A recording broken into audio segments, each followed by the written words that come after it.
Maritime Matters is brought to you live by Bahamas Maritime Connection. What is maritime? Maritime, simply put, relates to navigation or commerce on the high seas. Some say money makes the world go round.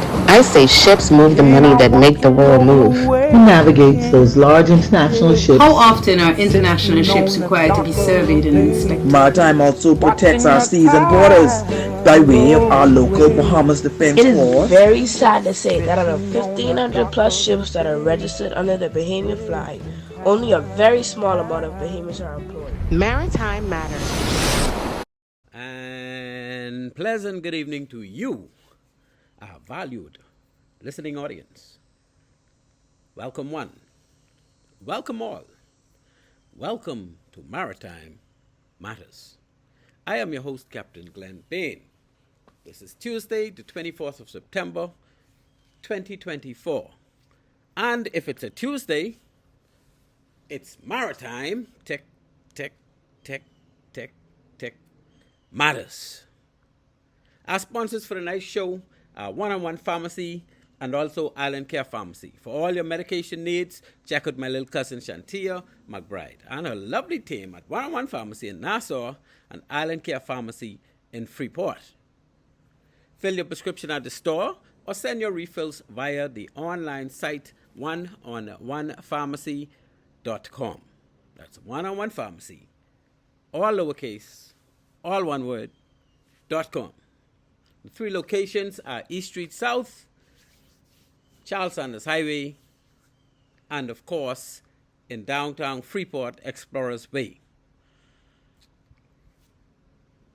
We are secondly sponsored by Bahamas Maritime Connection Limited. At BMC, we provide a full slate of ISPS maritime security services, and you know the deal as assessments, plans, audits, training, consultancy, and anything else that comes in with that ISPS package. We can get it done for you. Good night, Annie Mae, our number one fan on Maritime Matters. I say good night to you, Annie Mae up there in Freeport. 91 years old and going strong, my friends. As you all know by now, that is my good old Annie Mae. You're listening to Maritime Matters. And on this show, we talk maritime. Maritime Matter airs weekly at 17:05. That's 5:05 p.m. every Tuesday here on Love 97 FM. The purpose of our show is to highlight persons that made significant contributions to maritime in the Bahamas and to sensitize Bahamians of opportunities in the maritime sector. We also cover current maritime issues from the domestic and the international maritime field. So we got a lot of that going on tonight. I can tell you we locked, we loaded, and man, let me tell you something. There's so much going on. I had to leave out a whole heap of things, and I was trying to choose which one of these I could leave out. But you know you got to leave some out, eh? So please be advised that today we are not broadcasting live, and I'm so sorry we can't broadcast live today. So we're just giving you an update by way of a recorded show. Just record today, so don't think we behind any 8 ball or any ball at all. We just recorded this show hours ago or even moments ago, and this show is up to date. And as I said earlier, it's locked. And, of course, as always, it's loaded. So we'll be bringing you a litany of information via this pre-recorded show. To hear a replay of the show or any of our previous shows, simply hit us up at any time you wish on our YouTube page, Maritime Matters Bahamas. Just go to YouTube on your electronic device and type into the search box Maritime Matters Bahamas. And then do spell the word out space. That's a gap, eh? Or Maritime Gap Matters Gap Bahamas. And you will see all of our shows just appear in front of you. And you could pick, choose, and refuse which one you want to listen to and when. So by tomorrow this time, this particular show that you're about to listen to will be uploaded to our YouTube page, Maritime Matters Bahamas. So let's talk maritime. Hello, people, our topics for tonight. And like I told you, we locked. I told you we loaded. So just stand by as we just lash out this litany of maritime discussions. Our Prime Minister says that we cannot afford business as usual on climate. And we know that we've been talking for a while about climate change, not particularly in the Bahamas, globally, worldwide, internationally, however we want to put it. Because, the United Nations have been addressing it. Factions of the United Nations, like the IMO, been addressing how are we going to meet that mandate to make sure we stop putting carbon in the air by 2040, 2050. And, of course, ICAO would be addressing that from an airplane perspective. And so the Prime Minister is saying to us, the time has come where we have met that 1.5 degrees raise or rise in temperature daily average. And things are going to start happening. I mean, things already start happening, but it's going to get worse.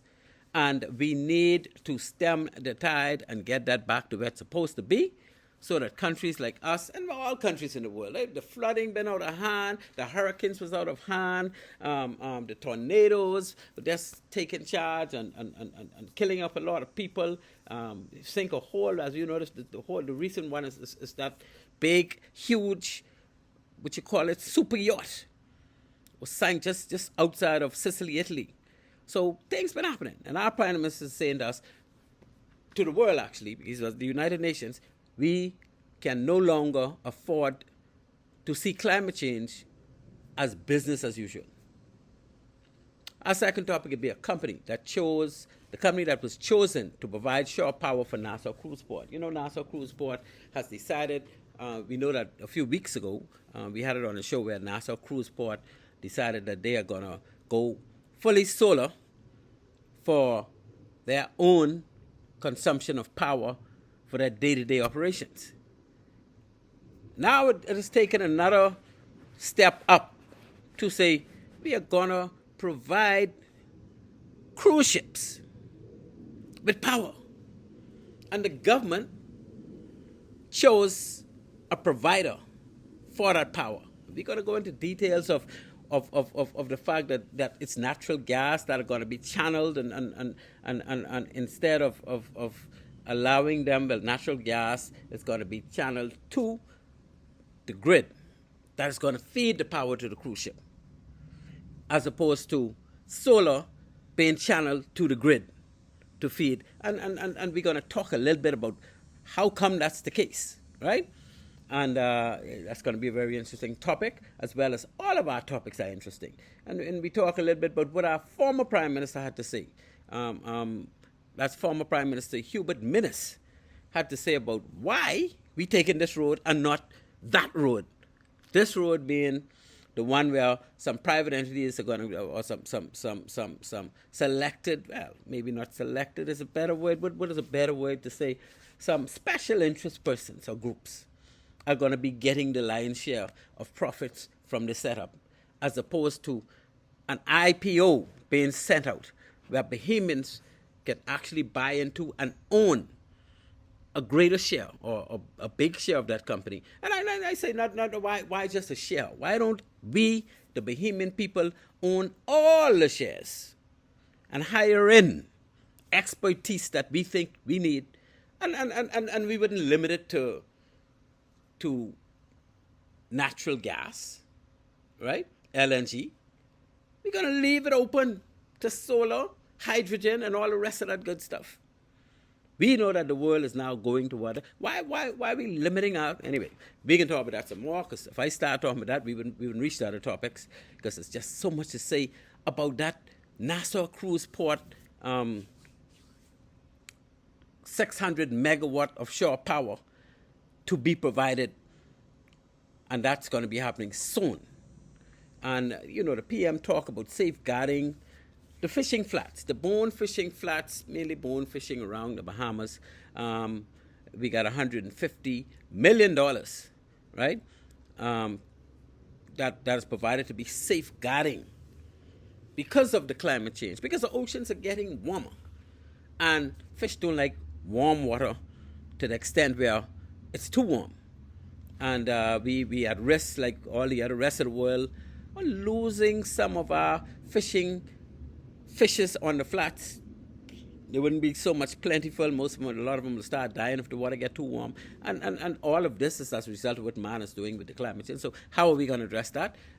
We'll just touch on that a little bit because, boy, we don't have time to go into too much details this trip. It's just too much to cover. Then we want to talk about the yacht charter, the VAT. Wow.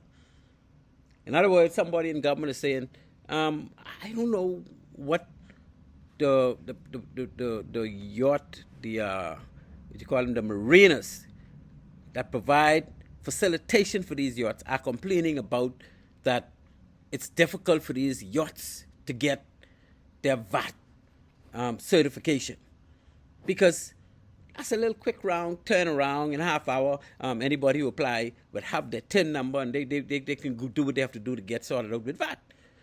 So we have this conflict going on now between Mr. Peter Maury, who represents the yacht, the marinas that accommodate yachts in the Bahamas, and he's saying that because of this complication, a lot of yachts are not coming anymore, and then the numbers have dropped, and this and then we have to look at both sides and figure out, well, this is what they and it ain't up to us to decide how to go. All we're doing is revealing what's going on, eh? And that's how we can play this. Unfortunately, like I said, you wouldn't be able to call in and give your views at this point, but I'll be back in studio next week, Tuesday. Every Tuesday. Next week, Tuesday, the Tuesday after that, yada, yada, yada. But I'm traveling, so I'm not able to do it today. But ladies and gentlemen, the information is going to be out there. And if you want to take some notes and ask me when I get back in studio if what's going on with that, because I had some concerns, please feel free to do so. Carnival celebration key with a K. They did a few job fairs. I think they went to 4 different islands, including New Providence and Freeport. I think Andros and Abaco. I don't think they went to Ilucha. Ilucha got Disney. I'm keeping them busy, eh? But they went to those islands and they let everybody know, look, we got a lot of jobs coming up. And they were talking about over 700 jobs, eh? And in response, they received over 4,000 applications. You can imagine you got 700 jobs, but you get 4,000 applications. So you get 6 times more people. Well, 5.5, because 5 7s is 35. Yeah, you got like more than 5 times the amount of applications you need. So you could pick, choose, refuse, do all the rest of that. Isn't Carnival in a fortunate position? But I'd say we are in a fortunate position as well, because Carnival is providing that opportunity. We, the Bahamian people, are just basically capitalizing on the opportunity that they provided. So we can't knock them. We could knock us. But here it is. There's an opportunity. And ain't much we would say on that, but we will mention that it's happening because it's significant in the maritime industry, isn't it? We got another topic where environmentalists are blocking the port of Massaili, and they are protesting impact of cruises. They actually, I'll tell you later on how they block the entry to that port of those big cruise ships.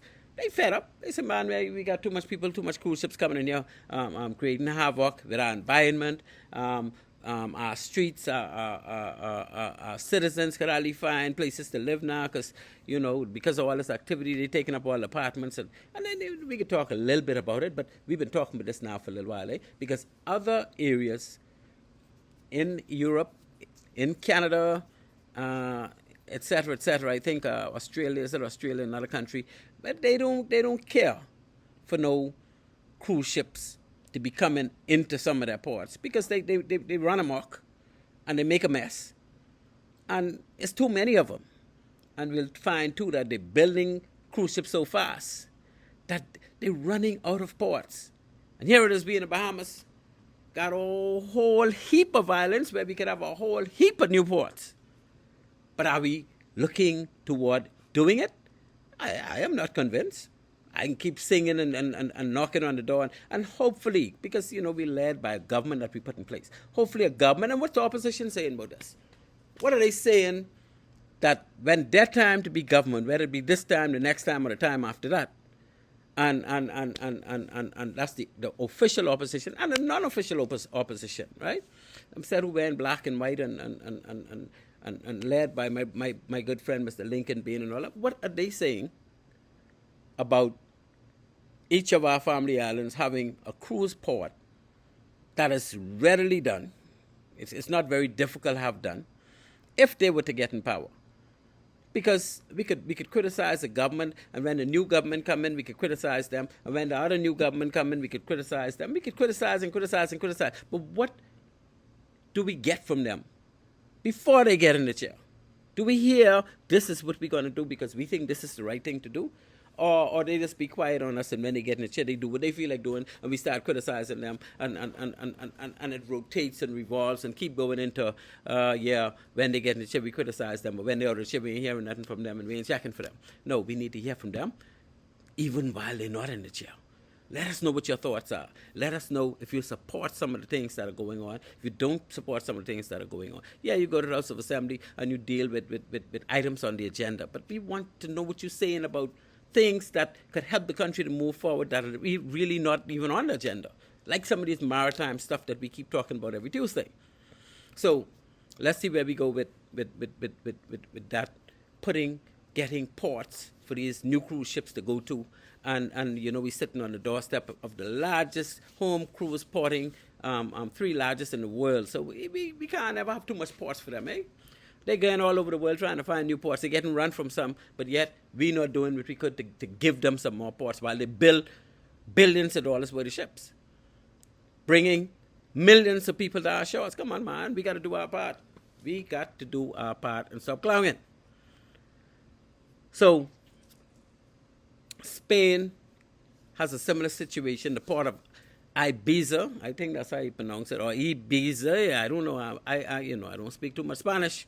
Don't speak Spanish at all. I can say, buenos dias, good morning, buenas tardes, buenas noches, ¿qué tal, how do you do? I can say some things in Spanish, but boy, I can't. If you start talking to me in Spanish, you done lost me. So I just feel like, I don't know if I pronounce it, the port of Ibiza right, but that is in Spain somewhere, and they are limiting the amount of tourists, the amount of cruise ships that call on on that particular island. And we're going to see exactly what they're saying, a little bit about what they're saying about that, eh? And then we can talk about some cruise ships. We got Disney. Disney being the newest cruise ship about to be bang, bang, bang. And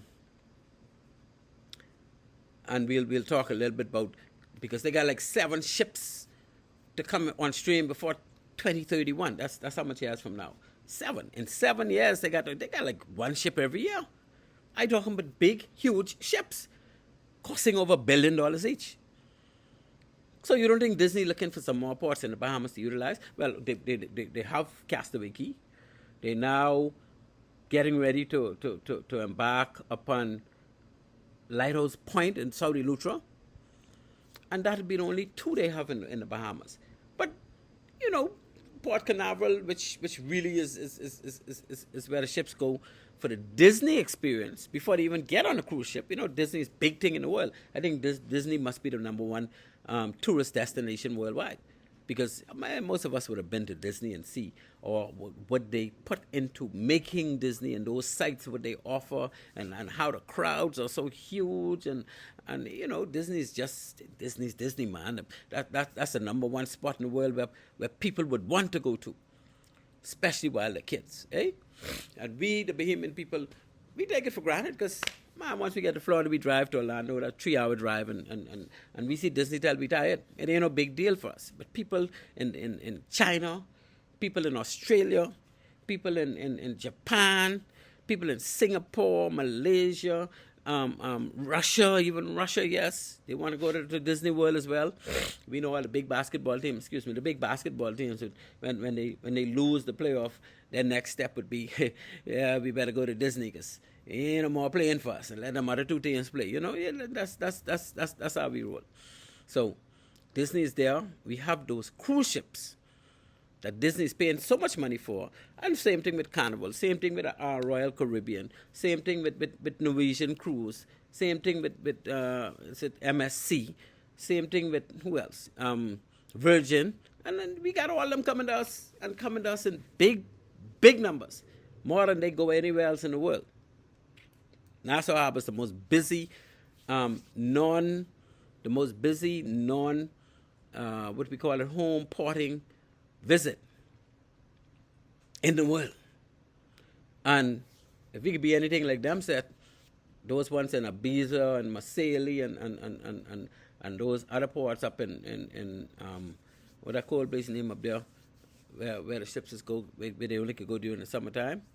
Alaska and even up in Norway and some of their ports, they actually have a problem with too much cruise ships. They don't mind one or two, but they don't want you railroad them with so much of that pollution and so much of those people tramping their streets and whatnot. But we in the Bahamas, we build for tourism. We want them come. You can't have too much can't come. Our only problem is our port only can hold so much at a time, and we don't have enough ports to facilitate the growth in cruise ship levels worldwide.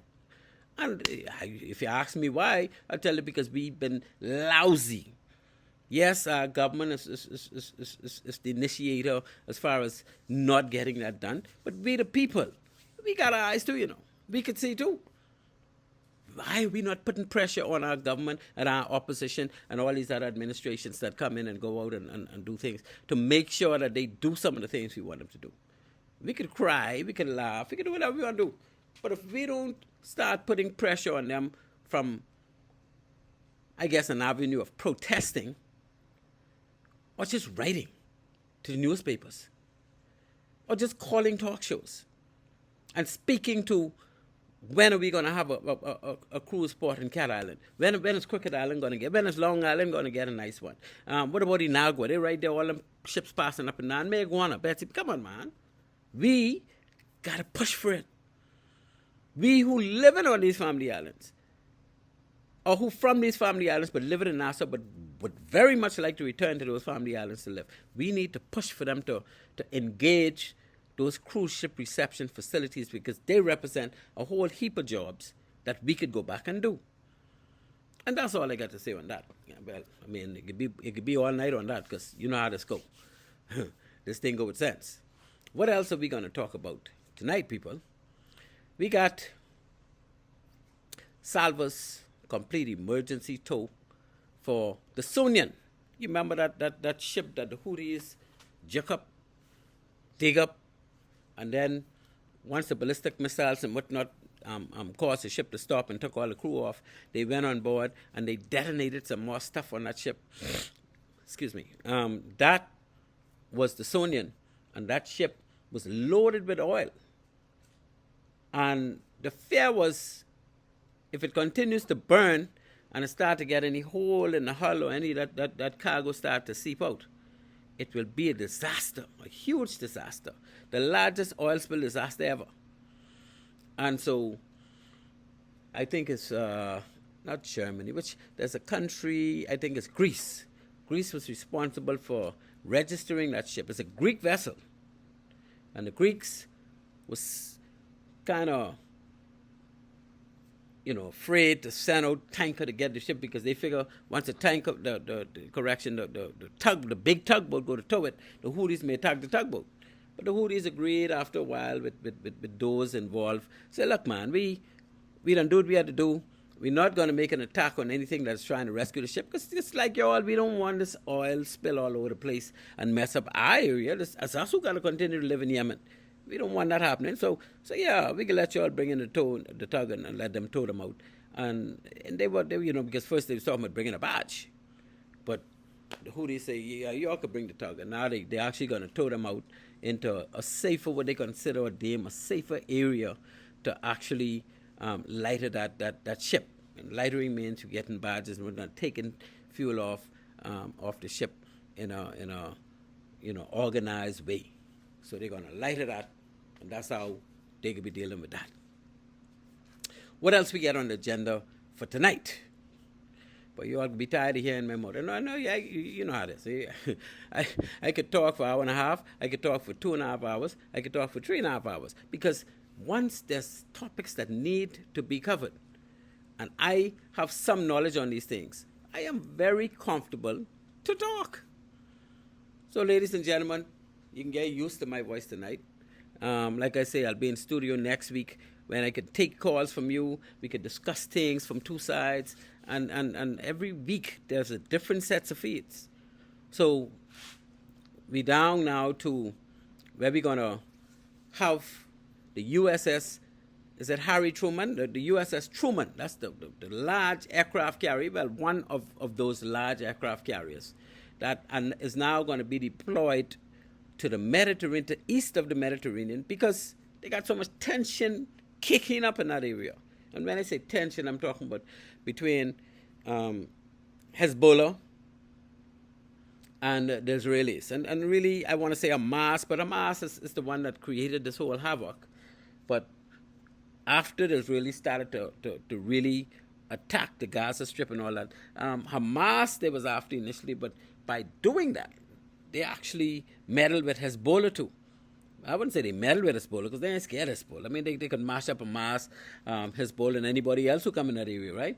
But by killing up a lot of people from Hezbollah, the Israelis, Hezbollah decided, look, man, we only so much of this we could take. And they now starting to fire back, eh? So what the Israeli done of late, what them Israelis ain't easy, eh? They actually got they were using cell phones for it. And Hezbollah realized that whenever they're using those cell phones, the Israelis could find out wherever they are because they got those cell phones, they're tracing them and they're intersecting and all the rest of that. So they decided to go to a more primitive method of using those pages. You remember some people who was around back in the day. In my time, I remember, before we had cell phones, we all had pages, eh? And your pager, somebody would call from a telephone and send you a message. Or they could use another pager and text you. Or they could use their cell phone and text your pager. And those messages, you would go and you will have to call that particular number, call your pager number, and put in your code to get the message. But pagers cannot be readily traced like cell phone. Because the technology is a little more far back and it's harder to interfere with a page or beeper, we used to call it, right? So what the Israelis done, they had, must see, but 3,000, or should I say 3,000, can't let me see me saying 3,000, right? 3,000 pages that were destined or being delivered to Hezbollah. And what they were able to do, but this is what is being concluded now after all this happened, right? Apparently, what the Israelis have done is they put something in those pages, some detonator, to cause the pages to explode all at once. Once it hit a certain time, bang, because the pages have time on it too. And when that happened, this was during the burial of a couple of the Hezbollah officials who got killed in a bomb blast.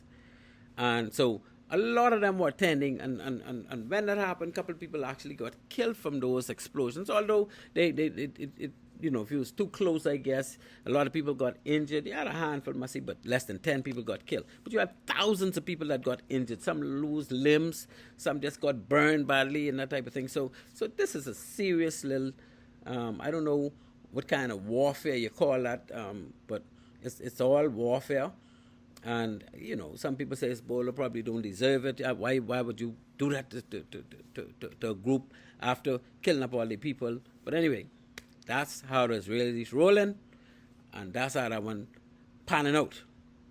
So the carrier Truman is now moving to that area to try and just be there in case war break out. They could render assistance. You know who they got? They assist Israel, eh?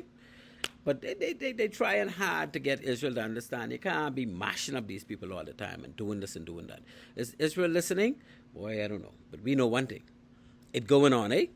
So, the Harry Truman, or the USS aircraft carrier Truman, went to that area, and at the same time they got another carrier that was in the Red Sea, now in the Persian Gulf. And why did they go to the Persian Gulf? And they, we can get to this and read some little feed, something off the feed, so we can understand. They went to the Persian Gulf because it is said that if that war was to break out, Iran is going to become involved, because they know that the big 3H, Hezbollah, the Houthis, and Hamas are all very much supported when it comes to weaponry and stuff by Iran. And we know that Iran is the big, bad bullies in that area, outside of Israel that has all the U.S. artillery and British artillery and all the rest of that artillery. Iran basically could take over countries, and they feed the little groupings that they want to feed, because that Muslim group is pretty tight-knitted, and most of them really have issues with Israel. So because of all of that, an aircraft carrier is going to that region where, off the coast of Iraq, up in the Persian Gulf, just to be close enough in case damage got to be done. Hey, boy, I tell you, this world is, I don't know, things are happening, and I mean, we live in like normal, but boy, a lot going on. So we move from the USS Truman, and then we talk a little bit about renewable energy. They have an ammonia vessel supplying ammonia to a big ship that has an engine that runs on ammonia, right? And this is all just what they call pilot testing and stuff, to see how, because right now the world is looking for renewable energy. Ammonia happen to be something that can be used in an engine, but it don't give off any carbon, so it can meet the requirement. And they don't have ammonia in very large quantities all over the world. But what they do have is some vessels, some engines, some machinery that are now being able to utilize ammonia as a fuel source. And recently they had what you call an STS, or ship-to-ship transfer of ammonia, because handling that ammonia is a problem, because it's highly volatile. And you got to handle it with kitty gloves. When you got a ship out to sea and another ship out to sea, and they're trying to transfer ammonia, that is not an easy thing, eh? In fact, that's kind of rough. But this is how it's rolling. So, ladies and gentlemen, we have still on our list. We ain't finished yet. This is how this show is so packed with information. We have the Switzer tugs. Switzer is one of those big tugboat services that were providing tugboat services in Freeport Harbor for container port, barcode ships, that type of thing. And what the Switzer has done is they dealing with methanol fuel. So they ordered the first battery or bank of the methanol battery for one of their tugs. And they're actually testing it now. And they're finding that the tug don't need to have engine, and they're meeting the same spec as if they have a big engine in the tug, but it's just a series of batteries for the methanol fuel and all that to operate the tug. So we go look at how that panning out. And we also have a ferry boat, a high-speed ferry boat that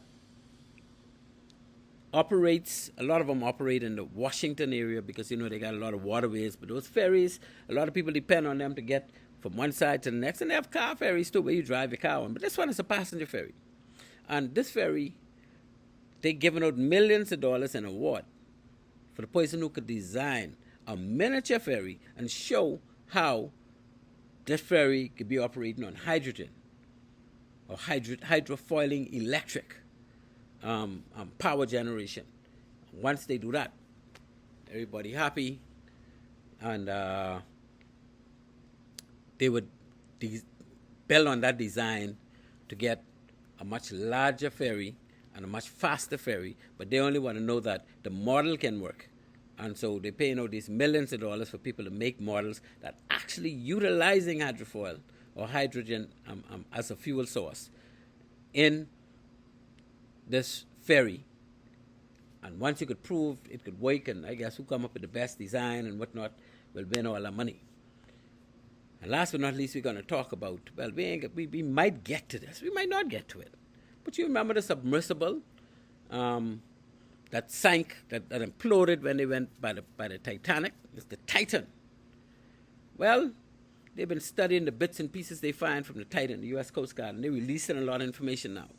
So we could kind of get a better or clearer understanding on how the Titan failed, what caused it to fail, what really happened there, and those 7 or 8 people that were in there that all lost their lives when it imploded because it happened so quickly, right? So those are a lot of topics. My goodness. Let me see if I can count them up for you. 1, 2, 3, 4, 5, 6, 7, 8, 9, 10, 11, 12, 13, 14, 15 topics. And listen to me. Before I summarize those topics, I got rid of at least an additional 10. That's how much maritime news going on today. And we ain't start to expand on them yet, so, well, of course, we done lose 35 minutes into the show, so that means we only got another, hour, just under an hour, 55 minutes left. And that is not a good thing, people, because I really feel like rocking and rolling and doing. But anyway, I can keep talking. So as you might imagine, we are locked, we are loaded, and we are heavily laden with information surrounding these timely topics. We are talking maritime, people. You are listening to Maritime Matters. I am your host, Captain Glenn Bain, and we have a pre-recorded show for you tonight. It's not a live show, so you'll not be able to call in. Mind you, it's alive as far as the information is concerned, and it's up to date as far as the information is concerned, because the show was just done earlier today. So we're giving you an opportunity to listen to all of these maritime research topical subjects that were studied over the past week, and we're bringing them to you loud and clear. And it's 36 minutes into the show, so I will start to pick on 1 or 2 of these topics that we will expand on as we move along. And unfortunately, like I say, you wouldn't be able to get me. You wouldn't be able to call me back and row. So any rowing to do, I got to do by myself. Ain't nobody could outrow me. No way, my boy heard me to say, boy, Glenwood, ain't nobody could outrow you. I don't know if you lie, but, I always ready to go. So, our Prime Minister,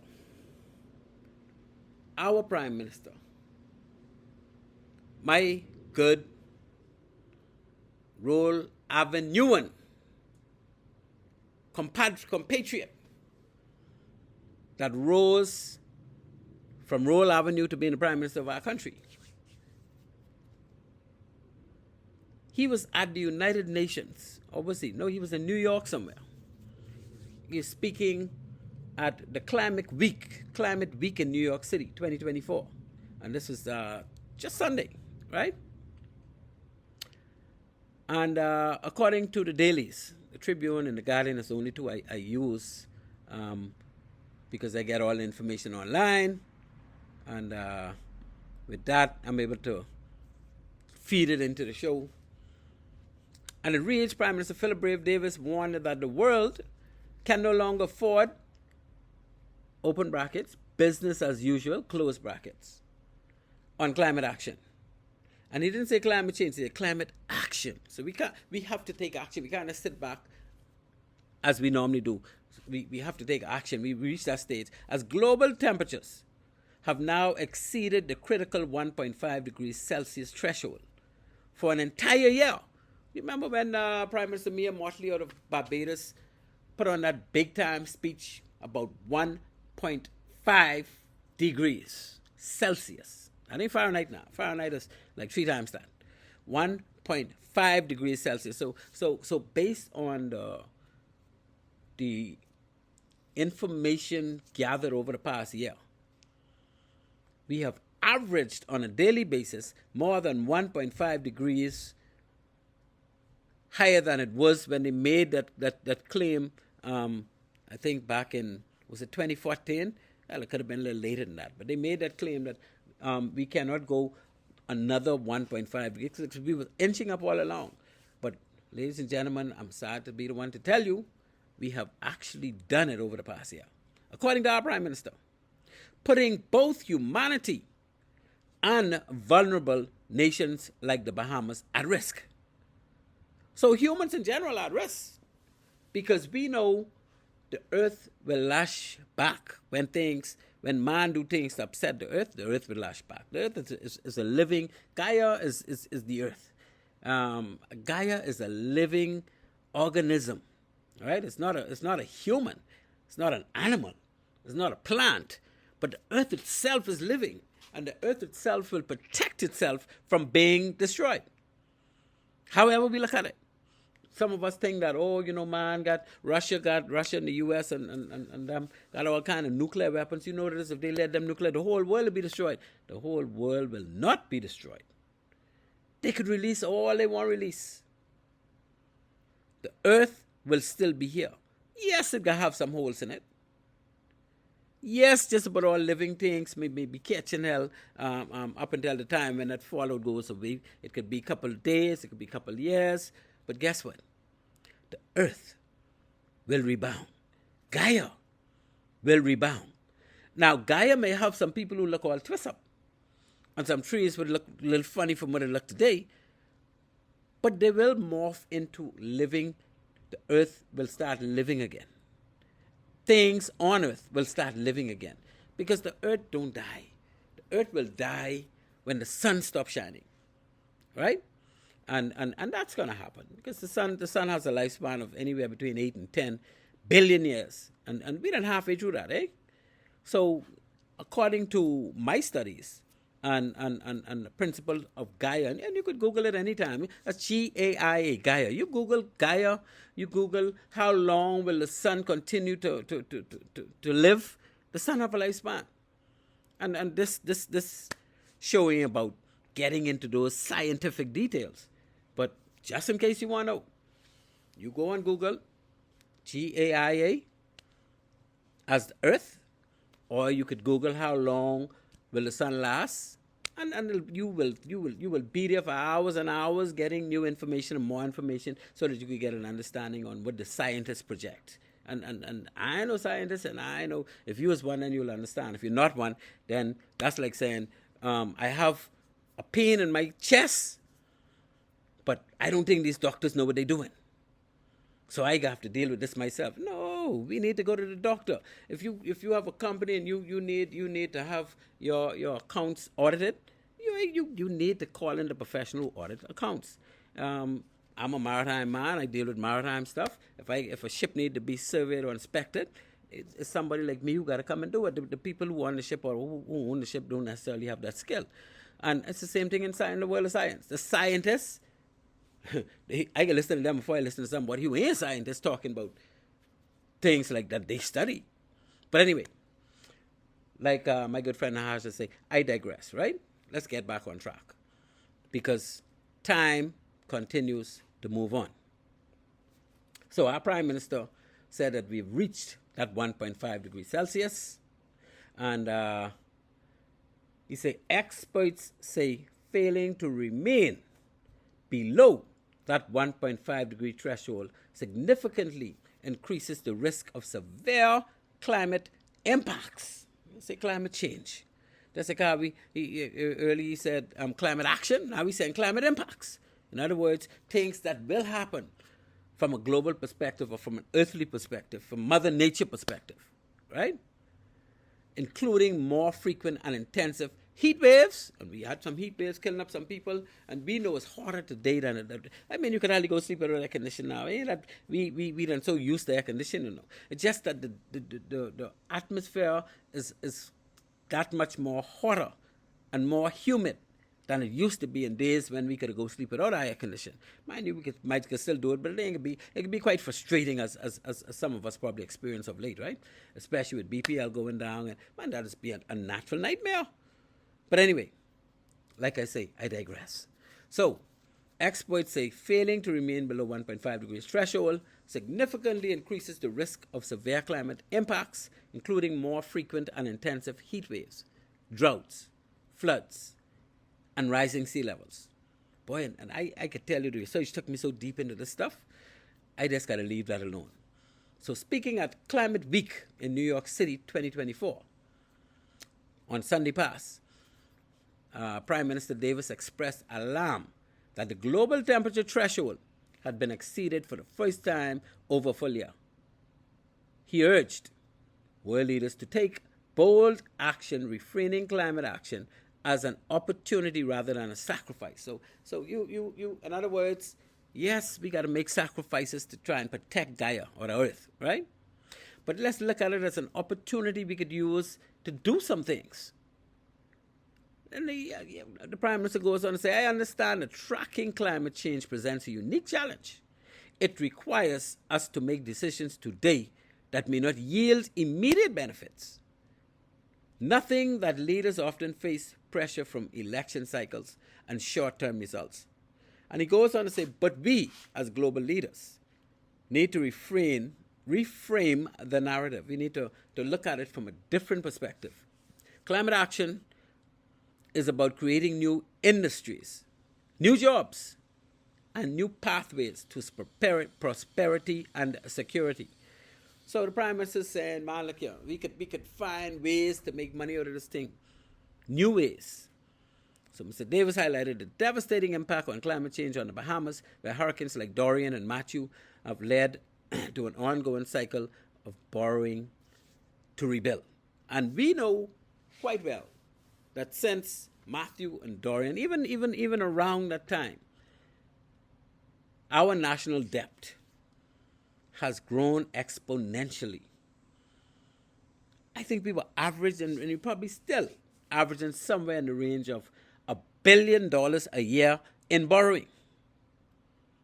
I need to be no accountant to try to figure out if that's a devastating issue. Because if you're borrowing $1 billion a year, you got to pay that back. And if you ain't had the money then when you borrow, how you can get the money later on when you got to pay all that back before you have your money again? I don't know what we in this country could do to get a grip on our borrowing or our national debt. But every 5 years it seems to be going up. Every year it seems to be going up. So we know for our next topic, a company was chosen to provide shore power for Nassau Cruise Port. A company. What company? And it says the Ministry of Energy and Transport, because obviously we're dealing with giving a contract to an entity to supply infrastructure to a certain section of our country. And in this case, of our island, New Providence. And in this case, it's a cruise ship terminal. So the Ministry of Energy and Transport announced in a statement that a company called Island Power Producers Limited, get the name, Island Power Producers Limited. So in other words, it sounds to me like this company could be able to produce power. I never heard of the name of this company before. I don't know if you have. But it seemed to have been the company that got the nod from the government to proceed. They were a successful bidder in a contract contest to provide shore power for the New Providence cruise ship terminal using liquefied natural gas. You see how that's termed, right? They had a bidding for a contract to provide shore power, but not just any shore power. It'd have to be LNG. It'd have to be liquefied natural gas. Now, why would this country, in this day and time, want to use LNG as a power source at all? We know that LNG uses only about half the amount of carbon or emits only about half the amount of carbon, or maybe let's say 60% of carbon that the regular fossil fuel would emit, right?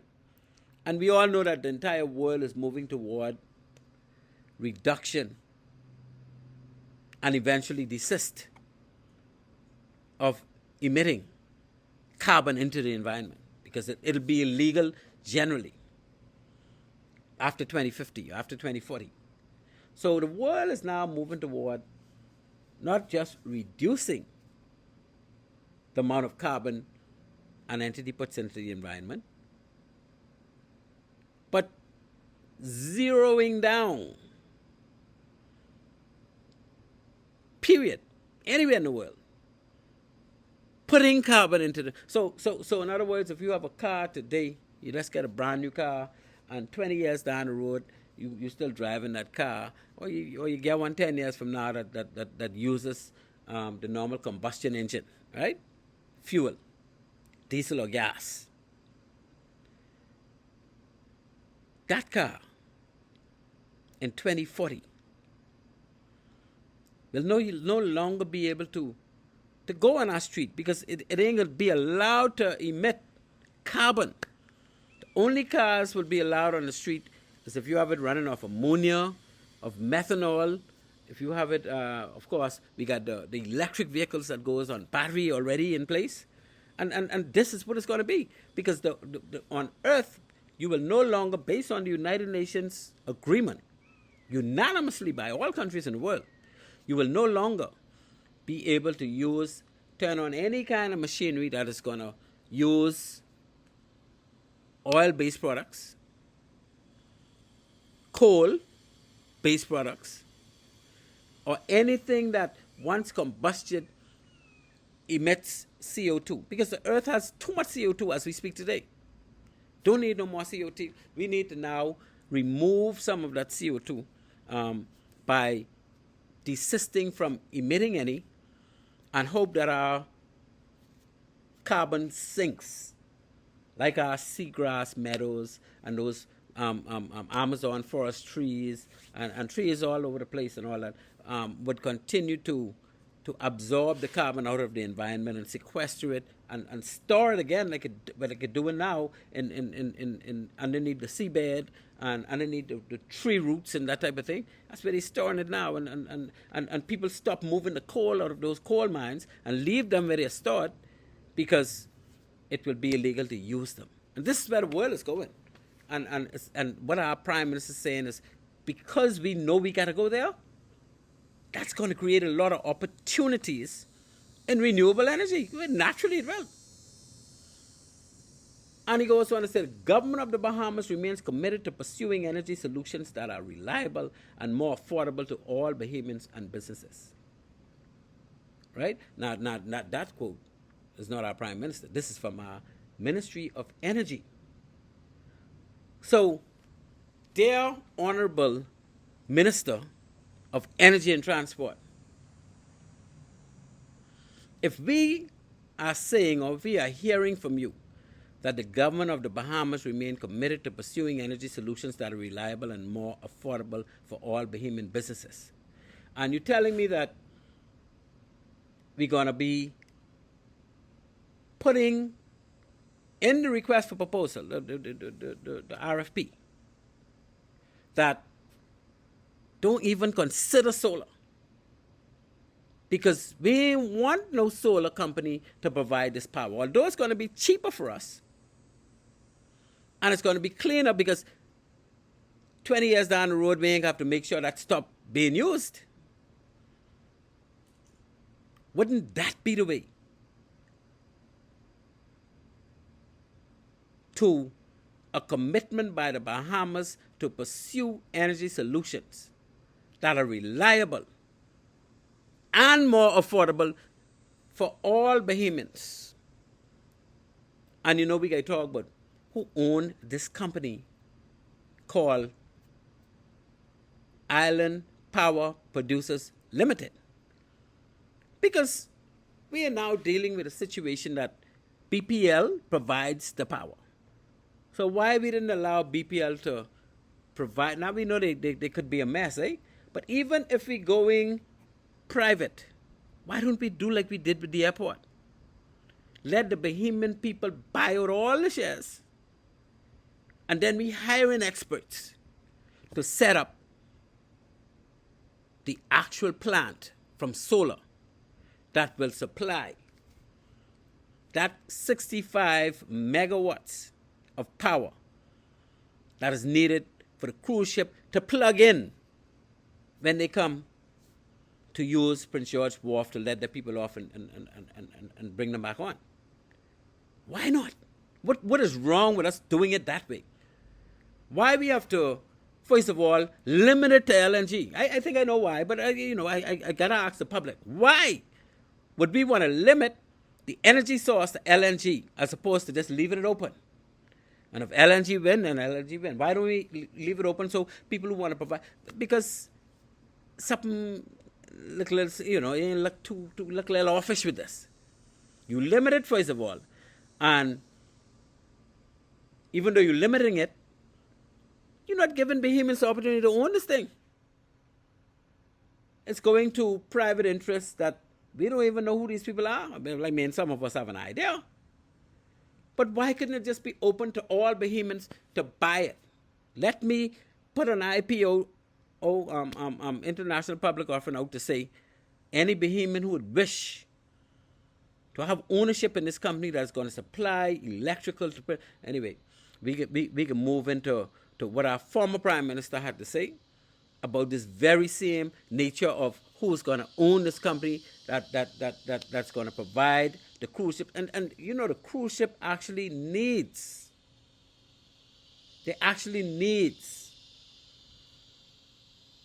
to plug in when they come to our port. Because the cruise ships, unlike buildings that don't move, they cannot set up enough solar on their ship to supply them with power. Otherwise, they wouldn't even touch these ports giving them the plug-in.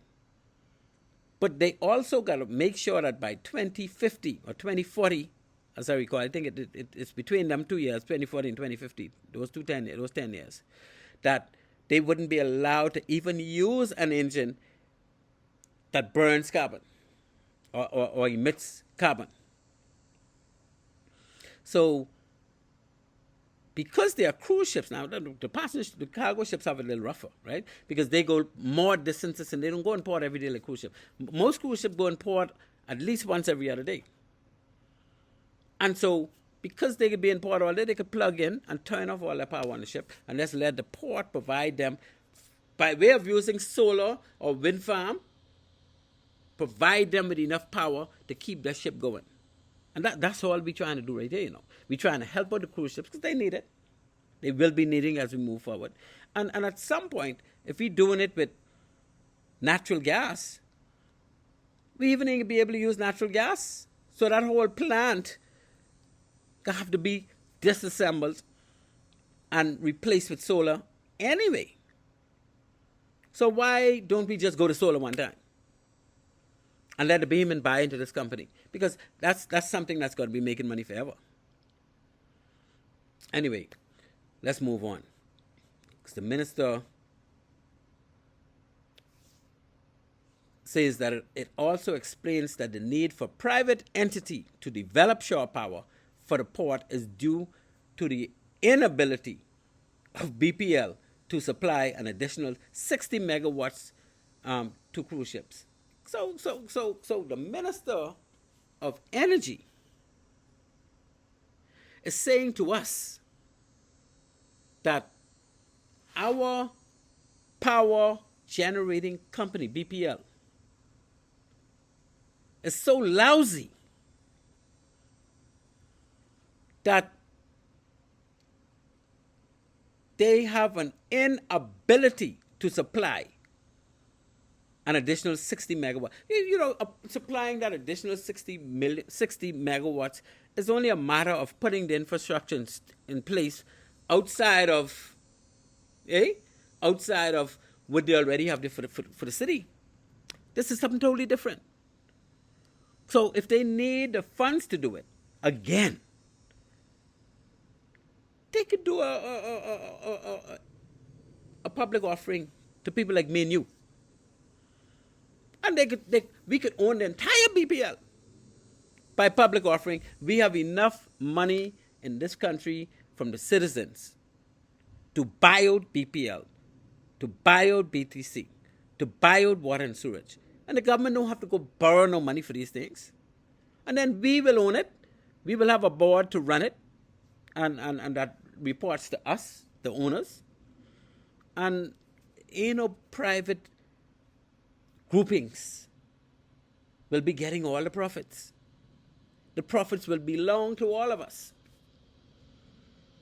But somehow we don't deserve that. We don't deserve that opportunity. And this is being said over and repeatedly by our former Prime Minister, or ex-Prime Minister, Dr. Hubert Minnis, right? And I wouldn't even try to break this down because the papers put this so explicitly nice that I could just read this and you could understand what Mr. Minnis is challenging the Ministry of Energy and the government as far as Bahamians getting a cut or Bahamians being able to own that entity that needs to supply, that the cruise ships are going to be depending on to supply them with energy. And let me just read some abstracts from what he had to say. I'm the best reader in the world, but I think I could read well enough for you to feel me, to start understanding what I'm saying, yeah? And before I do that, let me just, I have to acknowledge that I'm an hour in. Is that an hour already? Sometimes it's hard to believe how fast time flies. Because I get to, we still be just on the second topic, eh? So let me read through this real quick. An ex-Prime Minister is again voicing concerns that the average Bahamian is being excluded from opportunities to grow their wealth. This time through the newly unveiled cruise ship shore power deal. So they have a shore power required for the NASA Cruise Port NCP, and a deal going now pertaining to that the Bahamian people are getting left out. That's what is being suggested by the former Prime Minister. So Dr. Hubert Minnis told Tribune Business that individual Bahamians risk being denied the chance to purchase an ownership interest in island power producers. The entity selected by the government as the preferred bidder to supply 60 megawatts of energy to vessels docked at Nassau Cruise Port and urged that they be given this chance via an initial public offering. I think that's supposed to be international public offering. Maybe initial, I don't know, of shares. So what Mr. Minnis is saying, what former Prime Minister Dr. Minnis is saying is give the people a chance to have ownership in this thing. Let them own the whole thing. Or at least let them own some. So I won't precurse nothing. Let me read on. Raising similar concerns to those he expressed over Bahamas Grid Company. Now remember, Bahamas Grid Company is that new company that BPL is basically handing over to. So BPL, which is now owned by us, the government of this country, is going to lose ownership like Patelco did to whatever that one is. They're going to lose some ownership to this new company called Bahamas Grid Company. Now, who owns this new company, Bahamas Grid Company? That's going to be dealing with the power generation through their grids. And we, the people, have to pay them instead of paying BPL. So what Mr. Minnis is saying is a similar deal going down with Bahamas Grid Company. The 60% majority private sector-owned vehicle to which New Providence electricity grid has been transferred. He questioned whether island power producers has some of the same beneficial owners. So investors and advisors. And if the profits it generates will be concentrated in the hands of the economic and political elite. Boy, there's some big word. And this what I read in the papers now. I put this here. I disagree with it. Online searches could find no trace of a company called Island Power Producers. That's what the former Prime Minister said. Apparently, he did some research and he couldn't find nothing about what this company is involved in or what they did or who they are, other than in relation to the Nassau cruise ship Shore Power Award. So the only time anything you'll see about this company on Google or on the internet is that they win this bid. Fishy? I don't know. Which indicates the company was likely formed for the specific purpose of bidding on the winning this contract. Bidding on and winning this contract. So what is being charged by the former Prime Minister is that the only reason why this company exists is to get that contract and say they own this, now they're making money. The question is, and I want to hear plenty of questions, but was this in the papers for real? Boy, I don't know. The question is, when was Island Power Producers formed? And who are Island Power Producers? Shareholders and owners. Are they the same as Bahamas Grid Company? Why are Bahamians being excluded from owning part of Island Power Producers, which will make millions and millions of dollars like Bahamas Grid Company, but Bahamians are excluded from being a part of this? Menace and the Bahamians want to know. Pledging that he will have a lot more to say on this issue or these issues after Parliament resumes on Wednesday. That was Wednesday of this week, right? Dr. Minister stated that while the Davis administration continues to say they love Bahamians, at the same time, you have a select group they are giving more wealth to. Now, that's what Mr. Minister said in the newspapers. I ain't guessing this, and I only reading. Are they the same ones sharing in all the wealth? Why are the average Bahamians being denied this potential for an uplift? Why should it be the same crew? I will have a lot more to say when I go to Parliament. I ain't calling no names yet. But when I go to Parliament, I'm going to put it all together. We are not going to tolerate this economic monopoly. Boy, I tell you. I mean, I even didn't know I could read these kind of things in the papers these days, eh? But here it is. I'm making this up, people. This is directly out of the newspapers. And I can see that this is eating up so much of my time. I don't know if I can get to my other topics, but this is so important that we need to hear this. Dr. Menace added that the Island Power Producers deal goes a lot deeper than it appears, arguing that the provision of shore power to cruise ships docked in Nassau was merely a first step towards offering a bunkering facility that supplies them with LNG. So he said, I only using LNG to give them power when they plug in. So it's the same channel to be used to bunker them with LNG, to give them that to operate when they leave and all. Well, I don't know what the facts are surrounding that. And really and truly, I don't know if that could be the case, because the cruise ships, they don't bunker here. They bunker when they're home important. And I don't think the fuel here, be it LNG or not, going to be as cheap as it is in the U.S. home ports. But that's only me, right? With the cruise industry converting to ships with cleaner fuels as part of its drive to cut carbon emissions, the former Prime Minister said the provision of LNG bunkering was where the real money is, especially since existing facilities at locations such as Port Canaveral were insufficient to meet the demand. Mind you, they might have been insufficient then, but boy, look here, Port Canaveral, you can imagine, they will be working on getting that sorted out, eh? It goes on to say this is where the big money, millions and millions of dollars, comes in. Dr. Menace said, you're excluding the Bahamians from that. Only a select few will make millions from that. Why I point that out? When we were in government, we were looking at that LNG facility for bunkering cruise ships because we knew that this was the direction the industry was mandated to go in. I am not sure cruise ships are going mandated. Mind you, they go into LNG now, but the new builds, they have a conversion that they could use hydrogen, they could use methanol, and that's based on my research. I'm not knocking what former Prime Minister had to say, but that's what he's saying. And he goes on to say, Shell at that time wanted 100% ownership.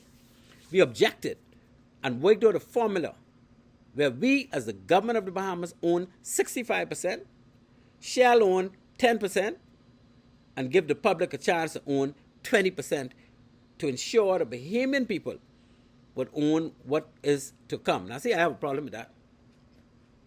Why don't the Bahamian people own 100%? And we form a committee that hires in the experts that we paying well, and we getting all the profits. Why we need to only get 20%? And he goes on and said that was our proposal to ensure that Bahamian populace was involved. We should own it. That they share a part of the wealth. A part of the wealth, that should be our wealth. Excuse me. The Bahamas for the Caribbean area is positioned in the right place. This is basically a new golden opportunity and should be shared with the same people, not the same crew as Bahamas Grid Company. One well-placed source speaking on condition of anonymity, that's what it is, when you remain anonymous, said it remained to be seen whether Island Power produces plans extended to LNG bunkering, as this was usually left to major fuel suppliers such as Shell and New Fortress. Whoever's New Fortress, I don't know. They questioned, though, why the government was outsourcing the provision of cruise ship shore power to the private sector rather than allowing Bahamas Power and Light to do this and earn much-needed revenue to alleviate its debt-laden, cash-strapped financial position. And that's why BPL can't get that opportunity to set up a new shop over there where they know the money's guaranteed. The government, in the request for proposal tender released back in July, said BPL cannot supply the 60 megawatt required for shore power at the newly opened Nassau Cruise Port. What is that?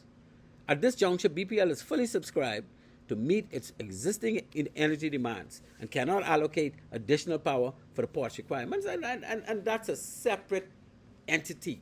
BPL can do whatever it wishes to do, and even if they had to hire in more people to just focus on that's a easy, a low-hanging fruit for BPL to get that going, eh? And the Dailies goes on to say, however, this newspaper understands the Minister administration was looking at providing this via BPL. Why in the world, knowing BPL needs revenue to survive, would you have someone else do that? A source asks. You're turning away $50 to $60 million in revenues annually. It makes absolutely no sense that you are taking those away from BPL, pointing out that shore power is the equivalent of supplying electricity to floating hotels. They regard the cruise ship as floating hotels and whatnot. Eh? It's amazing they would let those revenues walk away from BPL. The question is why? BPL gets zero revenue from it. Absolutely nothing. And then there's a last quote in here. The cruise ship shore power RFP, a request for proposal, was issued on July 9th, and the selection of the preferred bidder unveiled 2 months later. Tribune Business also picked up private sector talk and confirmed that potential bidders were dissuaded from applying amid suspicions that the winning bidder had already been chosen. So what they're suggesting is they knew who was going to win it before the bid even happened, right? They had put together a group, one contact speaking on condition of anonymity or anonymity. My goodness, that's why I know journalists, right? Said this group had gone and presented to the government to do the shore power deal. They presented their proposal to the government. BPL had no objections. The deal was done and ready to be signed off when all that stuff kicked off in Parliament over the Electricity Act and everything. They then decided to do the RFP. So apparently they wasn't even going to have no RFP. They just basically put this in someone's lap and say, here, you all deal with it. according to this source that wasn't revealed. And then we go on with this thing for a little while. But man, looking at the time, that's an hour and 18 minutes gone. That means I only got 15 minutes left. I can't go through. My goodness. Anyway, let me see how quickly I could race through some of this stuff. And we talking about the same 60-watt power, the NASA cruise, and again, all these feeds are directly out of the newspapers. This ain't Glenn Bain making this stuff up. Yes, I've given my opinion on some of it, and that's what I do. That's why we having the show. But I don't want y'all to think this stuff with Glenn Bain bringing up. NASA cruise, let me read now. NASA Cruise Port's top executive yesterday asserted that the project to supply cruise vessels with 60 megawatts of shore power will generate multiple economic wins for the Bahamas. For the Bahamas. He didn't say for Bahamians, but he said for Bahamas, right? Michael Moore revealing to the Tribune that both NASA Cruise Port and the BISIC-listed Arawak Port Development Company, or APD as we know it, are members of the Island Power Producers Consortium selected as the preferred bidder by the government. So we're now hearing that part of the ownership of Island Power Producers is APD, Arawak Port Development, and NCP, NASA Cruise Port. And Brother Morrow goes on to say, besides enhancing this country's tourism lifeblood, he added that the liquefied natural gas fueled shore power plant, which may ultimately also be capable of burning hydrogen, really. So they're saying, okay, they'll start off utilizing the LNG, but they could also make it in a way that eventually they could utilize hydrogen to supply power.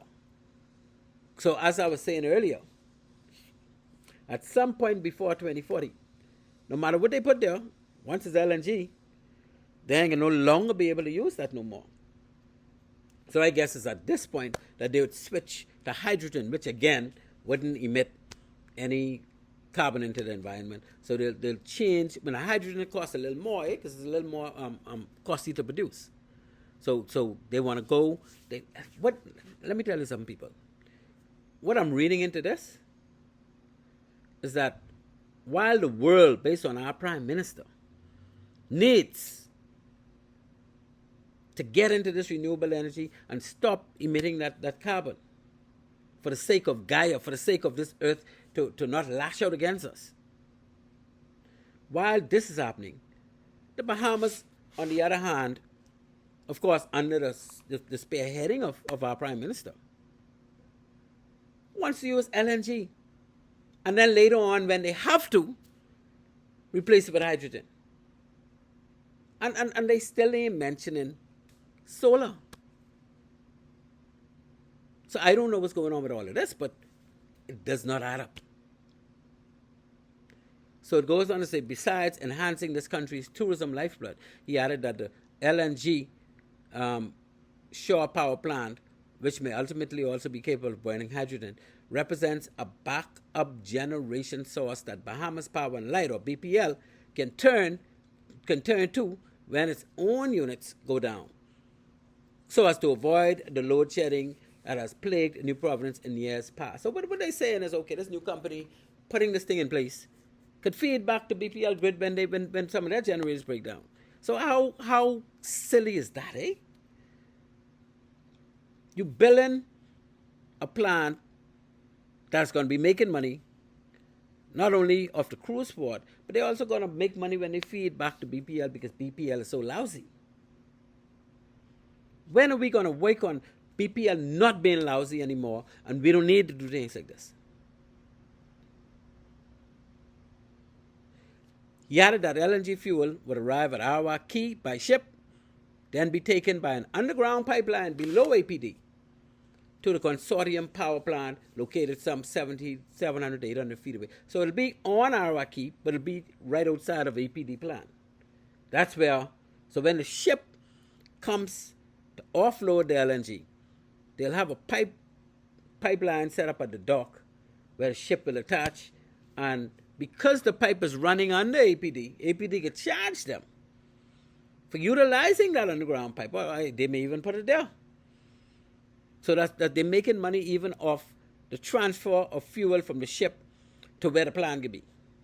Boy, I tell you, ain't nothing wrong with that. That's business. But let the Bahamian people own it. Let us own it. My goodness, 10 minutes left. Anyway, it's time to close out, eh?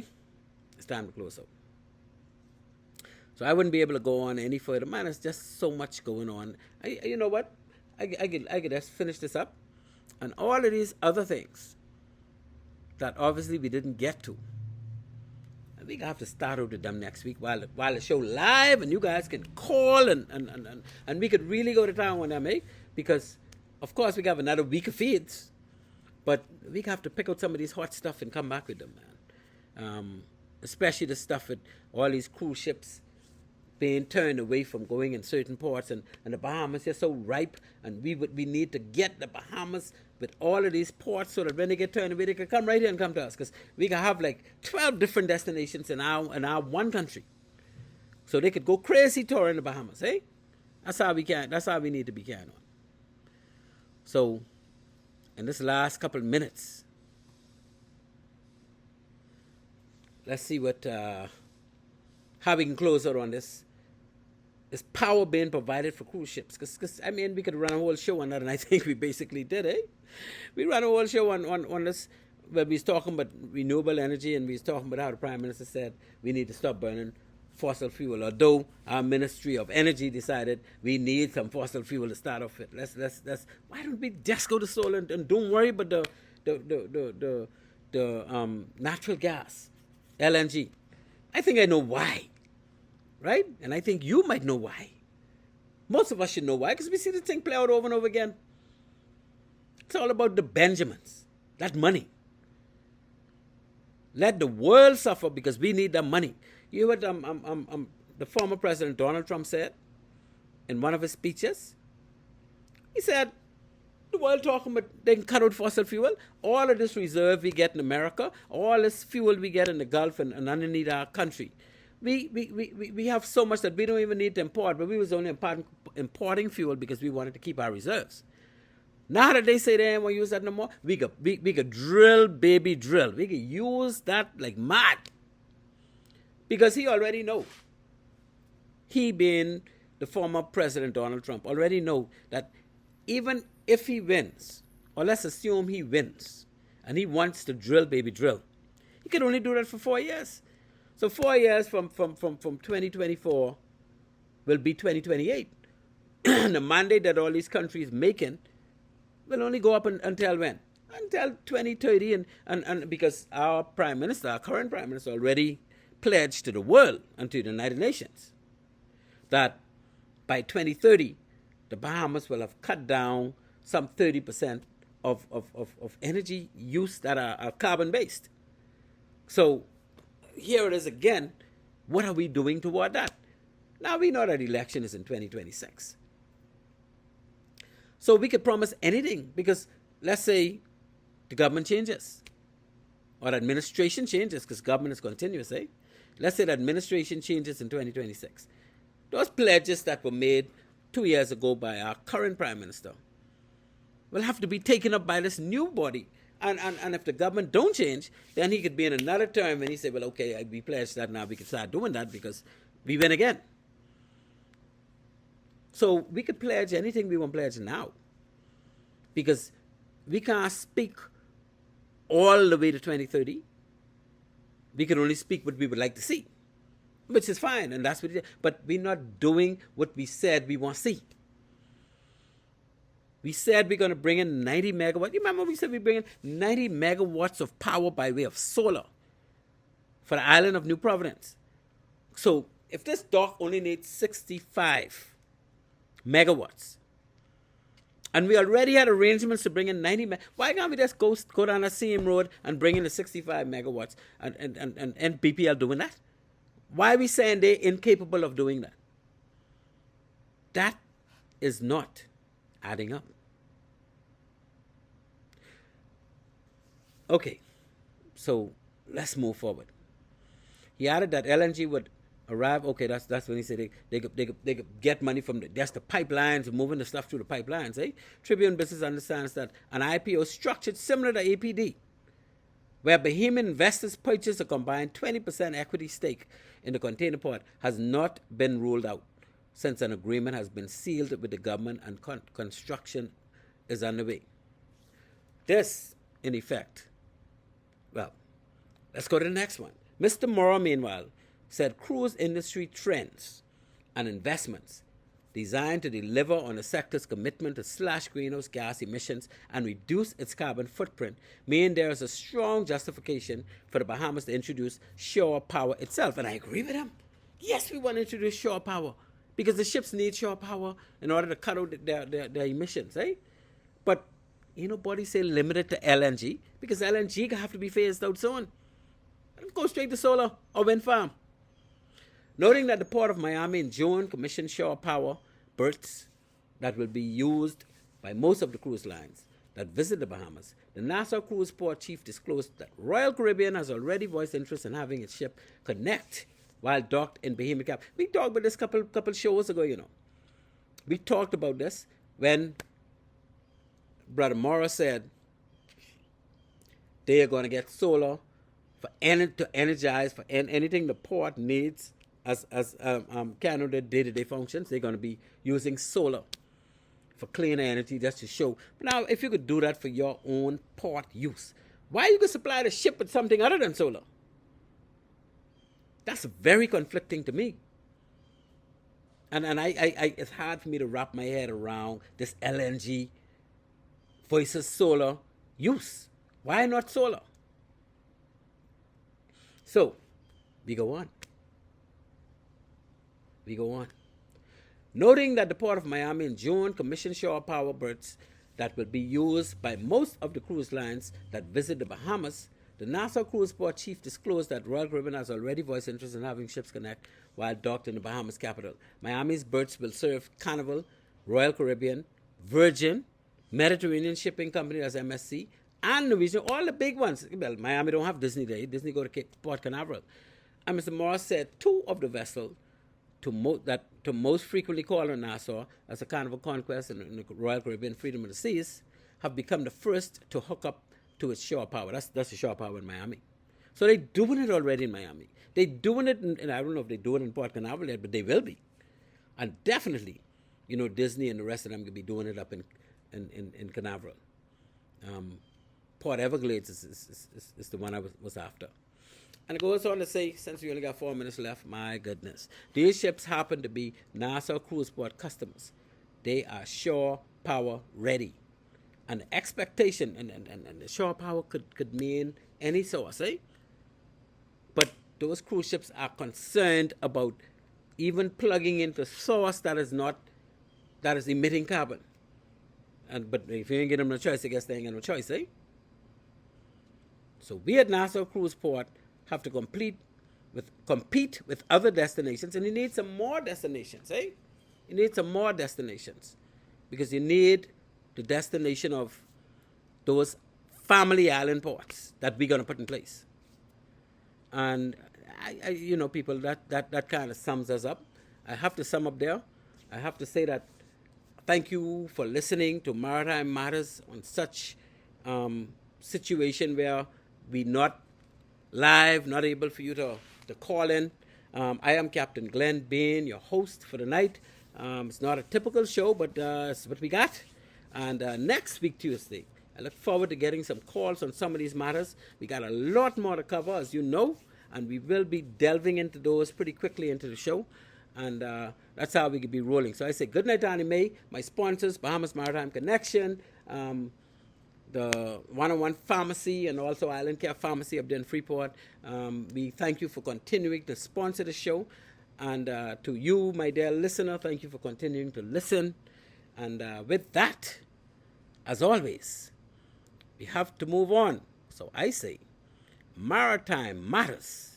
Tick, tick, tick, tick. Out.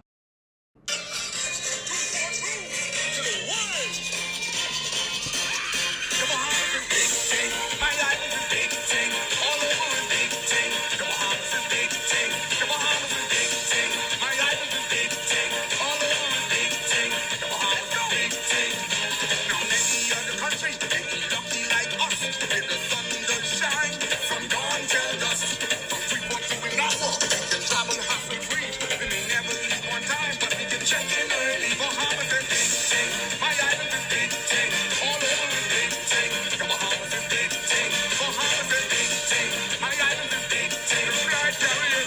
The Bahamas is big thing. So now big thing crew is just a few who just do they do and move right through. So if you are a part of what I just said, then open up your mouth and help represent me. The Bahamas is big thing. My island is big thing. All over is big thing. The Bahamas is big thing. Nassau is big thing. Eleuthera is big thing. Freeport is big thing. Offshore is big thing. It's very great. So very great. It's very great.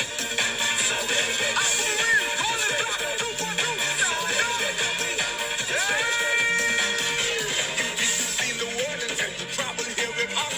This island type of living, man, you can't get enough. It's just a teardrop of islands from many other nations. They come from here, they come from far. Everybody love our nation. Big thing. My island is big thing. All over is big thing. The Bahamas is big thing. Bimini is big thing. Atlas is big thing. Antigua is big thing. Every island is big thing.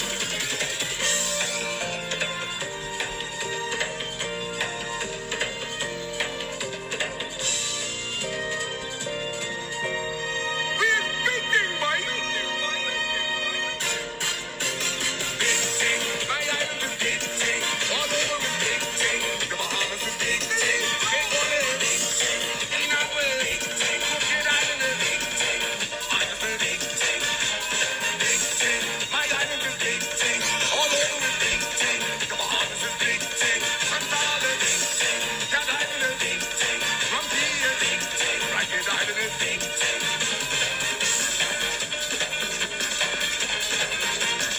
Yeah, you see. In your belly. So lift up your head to the rising sun. I pledge my allegiance to the Commonwealth of this land. The BAHAMAS. When it comes to the Bahamas, there is no contest. Big thing. My island is big thing. All over is big thing. The Bahamas is big thing. The Bahamas is big thing. My island is big thing. All over is big thing. The Bahamas is big thing. Long Island is big thing. 242 is big thing. The Commonwealth is big thing. Reagan Strait is big thing. Johnson is big thing. My country is big thing. My flag is big thing. We should be going out with. We going in the boat, bro. Going in the boat? Oh, Do some do, eh? let them know we don't I tell ya. Let me tell you what they call us. Bum, bum, bum, bum. Mr. KB. On the waters. Free diving.